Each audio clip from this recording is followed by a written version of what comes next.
మంచిర్యాల జిల్లా చెన్నూరులో కొత్తగా నిర్మించిన బస్తీ దవాఖానా ఆయుష్మాన్ ఆరోగ్య కేంద్రాన్ని ప్రారంభించారు స్థానిక ఎమ్మెల్యే వివేక్ వెంకటస్వామి. ప్రజలకు మెరుగైన వైద్య సేవలు అందించేందుకే బస్తీ దవాఖానా ఏర్పాటు చేసినట్లు తెలిపారు. తాను ఎమ్మెల్యేగా గెలిచినప్పటి నుంచి నియోజకవర్గంలో వైద్యం అభివృద్ధిపైనే దృష్టి పెట్టినట్టు చెప్పారు. వర్షాకాలంలో వచ్చే సీజనల్ వ్యాధులు ప్రబలకుండా జాగ్రత్తలు తీసుకోవాలని అధికారులకు సూచించారు ఎమ్మెల్యే వివేక్ వెంకటస్వామి.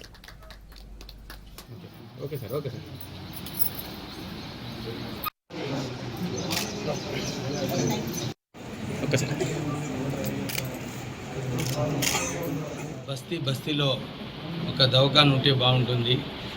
ప్రజలకు దూరం వెళ్ళే అవసరం లేదు. మంచి మెడికల్ ట్రీట్మెంట్ ఇప్పించాలని చెప్పి ఈ బస్తీ దవాఖానాలు ప్రారంభం చేయడం జరిగింది.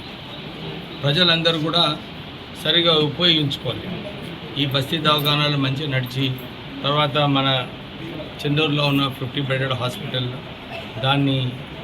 దాంట్లో ఇంకే పెద్ద జబ్బులు ఉంటే అక్కడ పోవడము, తర్వాత ఇక్కడ 100 బెడెడ్ హాస్పిటల్ కూడా ఆల్మోస్ట్ నియరింగ్ కంప్లీషన్కి వచ్చింది. ఆ 100 బెడెడ్ హాస్పిటల్లో కూడా ఎక్స్ట్రా స్టాఫ్ ఏదైతే అలాట్మెంట్ రావాలో అది రాష్ట్ర ప్రభుత్వాన్ని కోరడం జరుగుతుంది. తొందరగా మీరు 100 బెడెడ్ హాస్పిటల్కి స్టాఫ్ మీరు అలొకేట్ చేయాలని చెప్పి కోరుతున్నాము. ఇప్పుడే డాక్టర్లు చెప్పినట్టు వర్షాకాలం వస్తుంది.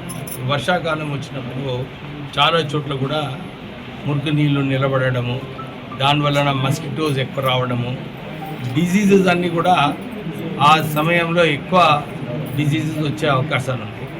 మున్సిపల్ కమిషనర్ గారు ఉన్నారు ఇక్కడనే, వారిని కోరుతున్నాను సరిగా ఫాగింగ్ ఈ మన చెన్నూరు నియోజకవర్గంలో ప్రత్యేకంగా చెన్నూరు టౌన్లో సరిగా ఫాగింగ్ చేసే అవసరం ఉన్నది. మీరు మెషిన్లు ఎక్కువ కావాలి కొనాలనుకుంటే చెప్పండి, విల్ గివ్ యూ ఫండ్స్. కానీ ఇప్పుడు అట్లీస్ట్ 3 ఫాగింగ్ మెషిన్స్ ఉండాలి.